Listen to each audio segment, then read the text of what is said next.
నువ్వు బర్రెవా ఇంకొకటి అంటే ఆడవాళ్ళు చదవలేని భాషల వ్యంగ్యంగా కామెంట్లు పెడతాడు. వాళ్ళు చదువుతున్నారు కానీ వాళ్ళకు తెలియాలమ్మా ఇవన్నీ. ఇంత సైకోగాల లాగా ప్రవర్తిస్తే ఎట్లమ్మా?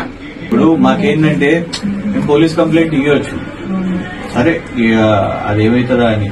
ప్రభుత్వాలది ఏముంటదమ్మా, ఇటు అటు ఇటు ఉంటది. రేపు 3 సంవత్సరాల తర్వాత మళ్ళీ మేము వచ్చినాం అనుకోండి, కరెక్ట్ ఉంటదా? మాకు ఆయన భవిష్యత్తు ఖరాబ్ చేయాలని లేదు, కానీ నోటిదూల కాకపోతే అడ్డం కూడా మాట్లాడడం పద్ధతినా?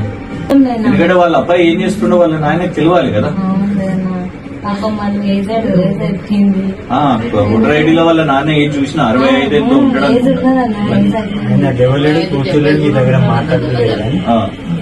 వాళ్ళకి చెప్పండి, మీరైనా సమాచారం ఇవ్వండి. అనేది ఏంటంటే నేను ఒకటే చెప్తున్నాను పైసా, గవర్నమెంట్ లో పర్మనెంట్ ఉండేవి. ఇట్లాంటి పనికిరాని చేష్టలు చేస్తే నాకేంటంటే వాళ్ళ తండ్రికి ఇబ్బంది కాదు. నేను డీటెయిల్స్ తీసినప్పుడు ఒక చెల్లి ఉంది, పెళ్లి కాని చెల్లి అని నేను అనుకుంటున్నాను. ఓకే, మేము చూసిన అదే వాళ్ళ తండ్రి ఏం చూసినాం నేను, పెద్ద మనిషి. ఆయనతో మాట్లాడి కనీసం ఈ విధవ అట్లా చేస్తుండో లేదో ఆయనకు తెలుసో లేదో కనీసం అనేది చెప్పడానికి వస్తుంది. అందరు వచ్చి ఇట్లా మంచిగా చెప్పేటోళ్ళు ఉండరు. ఇప్పుడు నన్ను అంటారు కదా అని నాకు ఉంటారు, నన్ను ఇష్టపడే వాళ్ళు ఉంటారు, వచ్చి తోమిపోతారు. పద్ధతేనా? కాదు కదా. నేను అందుకే పర్సనల్ గా నేనే వస్తున్నా. ఎందుకు అంటే మాట్లాడుకోదామని. ఓకేనా? ఓకే పెద్దమ్మ, మీరు తింటుంటే ఆపుతున్నాను, కొంచెం చెప్పండి. కోట్ల కిషోర్ రెడ్డి, ఇందిరా నాకు తెలిసి వాళ్ళ సిస్టర్ ఎవరు ఉన్నట్టున్నారు, యశోద వాళ్ళ ఇది చూసి ఇక్కడికి వచ్చినాం. ఎందుకంటే ఆయన సోషల్ మీడియాలో ఇవన్నీ చదవండి వస్తారు, మీరే చదవండి. వ్యక్తిగతంగా ఎందుకు ఇట్లా చేస్తున్నాడో, మరి ఆయనకి ఏమన్నా మానసిక ఇబ్బందులు ఉన్నాయా? సోషల్ మీడియాలో అట్లా పెడుతున్నాం అందరినీ. కేసీఆర్ గారి గురించి, కేటీఆర్ గారి గురించి, నిన్న నా గురించి, పిల్లల గురించి, కుటుంబాల గురించి పెట్టడం పద్ధతేనా? ఇవన్నీ ఇవ్వండి, ఒకటి కాదు, నిన్నటికెళ్ళి పిచ్చి పట్టినట్టు చేస్తున్నాం.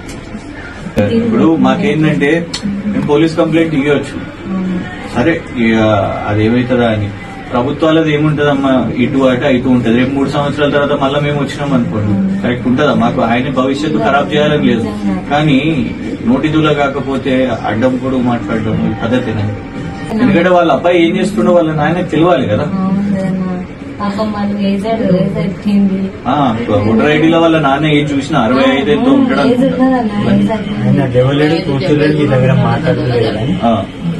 వాళ్ళకి చెప్పండి, మీరైనా సమాచారం ఇవ్వండి.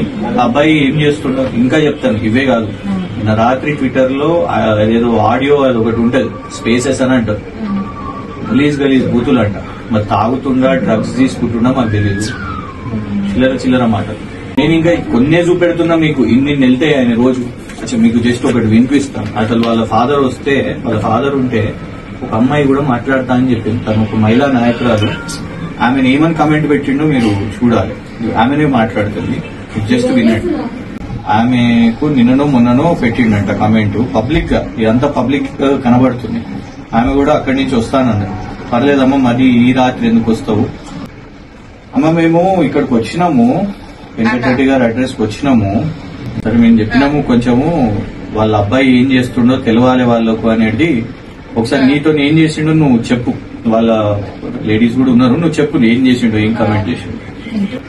అమ్మాయిలను చూడకుండా కింద కామెంట్లు పెడతాడు. ఎట్లా అంటే నీవేంది అట్లా కిందకి జారిన